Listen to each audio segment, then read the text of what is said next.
Is my hair white? Your hair white? Yep.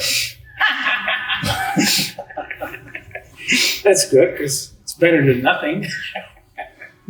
Okay.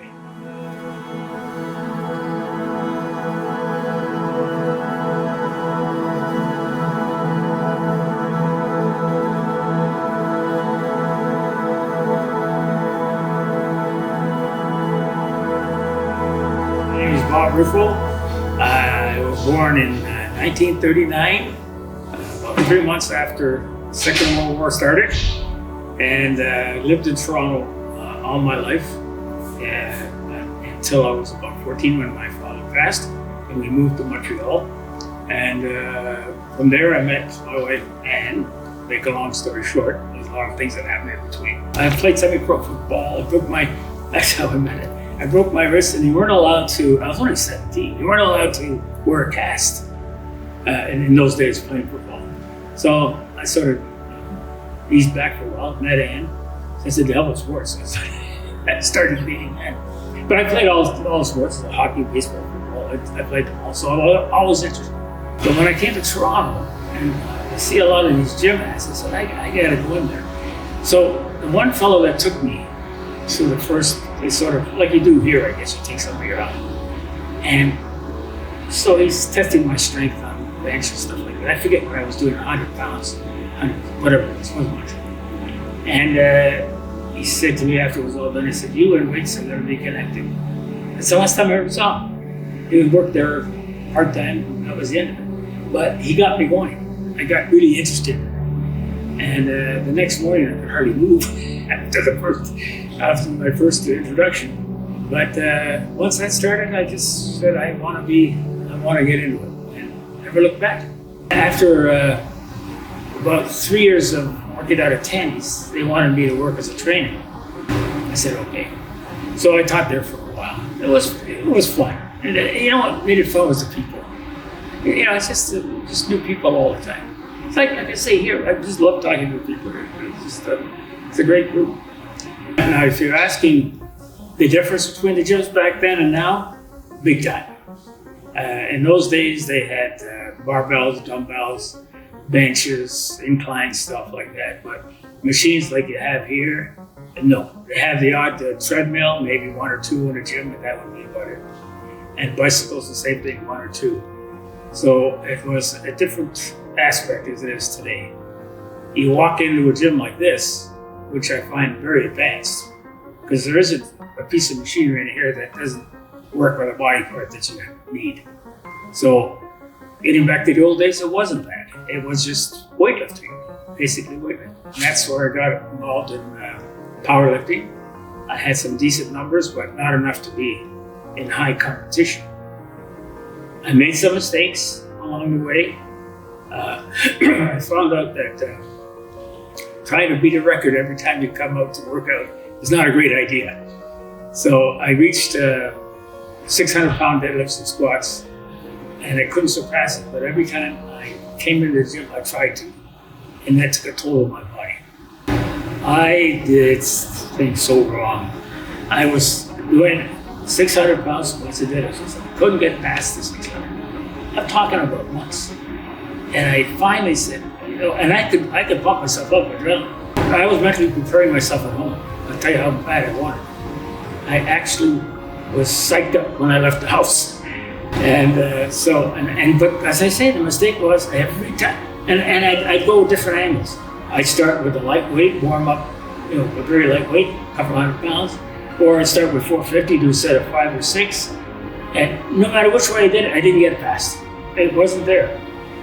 So what I did was, the guy said, you can go to a hypnotist. I said, oh yeah, where? He said, in Hamilton. So I went with a buddy of mine, fireman, guy. And the guy starts his self-hypnosis thing. My buddy starts laughing. I said, no, you just screwed up $75. I said, let's leave. You know, so we left, and I went back on my own. And he taught me self-hypnosis. And the following time I went into the gym, 605. I finally broke the 600 barrier, but that's as far as I ever got. Looking back myself, yeah, I say, oh, I did 600. That's peanuts today. You know, like at the time it was good, but not great. I couldn't compete at a high level. Looking back and saying that's great, but right now it's what I can do with somebody or what I did with somebody, how well they've turned out. That's where I get my enjoyment. I see young people in here doing things really well, and I'll go up to them and say, you're doing a great job. This is, you're doing everything perfect, and they really appreciate that.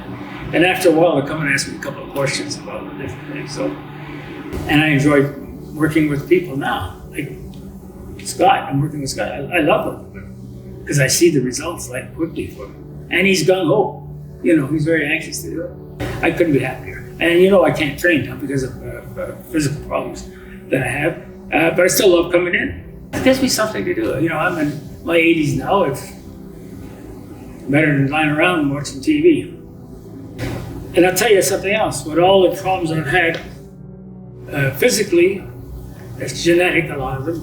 I got it from my parents. A lot of doctors said to me, you would have been dead a long time ago if you didn't work out the way you did all your life. But I've done. My two brothers died. One died at 61. The older one died at 73, both cancer. I'm still here. I was the youngest too at start with. But I was the guy that worked out. I was the guy that played hockey, football, baseball. I was asked the other day, how long is the longest time I've ever missed going to a gym? And I said 2 weeks. In all those years, 50 some odd years, 2 weeks. That's because I had surgery. I couldn't go there. Yeah, I was retired over 50 years ago. We took the time in the morning to come, and every morning we came. We've changed it since because I've got these injuries that I found that it's only a 15-minute drive. It's not a big deal. But I take Ann in as often as I can, and she does minimal amount. She's in her 80s too, so she's got to take it easy. But the fact of it's become a habit. Coming to the gym is a habit for us. It's made us, as I said before, it's made us so many friends that we stay in touch with. But it's just it's kind of a family affair. And getting some results doing it. Staying alive. Happy. Content. No regrets. No, this is to finish it off, my final word, this is a great gym. The people that are members are great. The staff is wonderful. But you can't find a better place to work out, in my opinion.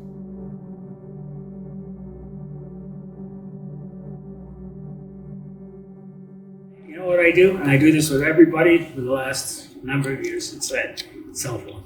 After I'm finished the workout with somebody, I text them right away. Say, great workout. Or you could do better. Or nothing negative, nothing really negative. But with Scott Allison, because he really puts it all out. And I said the other day, because I wasn't here, I had to go to the hospital. I made him do 2 by 25 sets on all legs. So I said, yeah, he says, I finished 2 by 25 sets. And he says, I hate you. So we have fun. We go back and forth. But I always text after a workout, sometime that day. So he knows I'm interested.